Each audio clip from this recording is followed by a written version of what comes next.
హనుమత్ జయంతి నాడు ఒక ప్రధాన నియమం ఉంది. మీరు వచ్చే సంవత్సరం మీ దేవాలయంలో హనుమత్ జయంతి చేసేటప్పుడు బాగా జ్ఞాపకం పెట్టుకోండి. హనుమ ఆవాహన ఎక్కడ తొందరగా జరుగుతుందో తెలుసా అండి? అరటి చెట్లు మీరు బాగా కట్టి అరటి గెలలు వంగి ఉండేటట్టుగా అలంకారం చేసి అప్పుడు హనుమత్ జయంతి చెయ్యాలి. నేను ఇవాళ మీరు అడిగారు కాబట్టి ఒక పరమ సత్యం చెప్పేస్తున్నాను.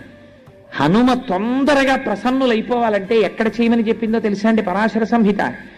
అరటి తోటలోకి వెళ్ళి హనుమ యంత్రం కానీ హనుమ బొమ్మ కానీ హనుమ అని రాసి కానీ మీరు అక్కడ పెట్టి మీరు కానీ ఆ రోజున ఉపాసన చేశారా అరటి తోటలో, ప్రత్యక్షమైనటువంటి స్వరూపంతో స్వామి వచ్చి తీసుకుని తీరుతారన్న భయం ఇచ్చింది సంహిత.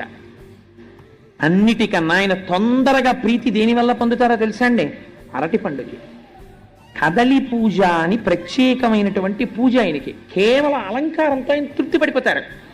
అరటి గెలలు ఇలా దిగేటట్టుగా అలంకారం చేసి అరటి చెట్లు కట్టి అరిటాకులేసి స్వామి చుట్టూ కూడా లేత అరిటాకులు పరిచి మీరు ఆయనకి బాగా ముగ్గిన అరటిపళ్ళు తీసుకొచ్చి అక్కడ పెట్టారనుకోండి, ఏదో ఒక రూపంతో మీకు ఈ కంటికి కనపడిన రూపంతో రాకపోవచ్చు, మీరు గుర్తు పట్టలేరు, కానీ ఏదో ఒక రూపంతో ఆయన వచ్చి తీసుకుని వెళ్ళి తీరుతారు. నా జీవితంలోనే దృష్టాంతాలున్నాయి. మనమే ఆశ్చర్యపోతాం, ఎలా వచ్చారా అని మీకే అర్థం కాదు. నేను మొన్న ఆఫీసులో ఉండగా నాతో మొన్న ఒక ఆయన వచ్చి ప్రస్తావన చేశాడు. అయ్యా ఏమిటో తెలియదు కానండి, నాకు రామాయణం వింటే ఒళ్ళు పులకరిస్తోంది ఈ మధ్య. రామాయణం పెట్టగానే కోతులు వస్తున్నాయి మా ఇంటికి, నేను ఏమైనా చేయవలసి ఉంటుందా అని మా ఆఫీస్కి వచ్చాడు. పాపం, నీ యందు హనుమ అనుగ్రహం కలిగిందయా, రామాయణం ఇలా ప్లే నొక్కగానే వానరములు వస్తున్నాయి అంటే హనుమ అనేక రూపములతో వస్తారు.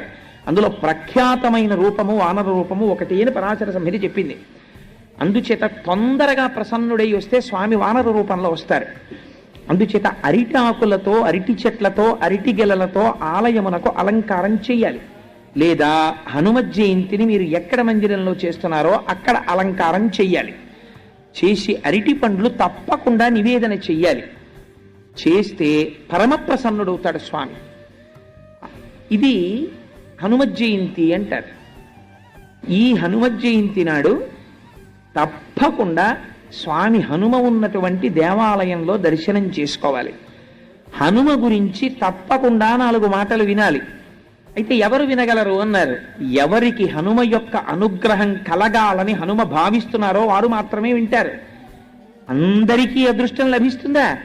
ఎవరికి ఆయన అనుగ్రహం కలుగుతుందో వారు మాత్రమే వింటారు. అందరూ వినడం అన్నది ఆయన అనుగ్రహం మీద ఆధారపడి ఉంటుంది. సరే, అందుచేత రెండవది మళ్ళీ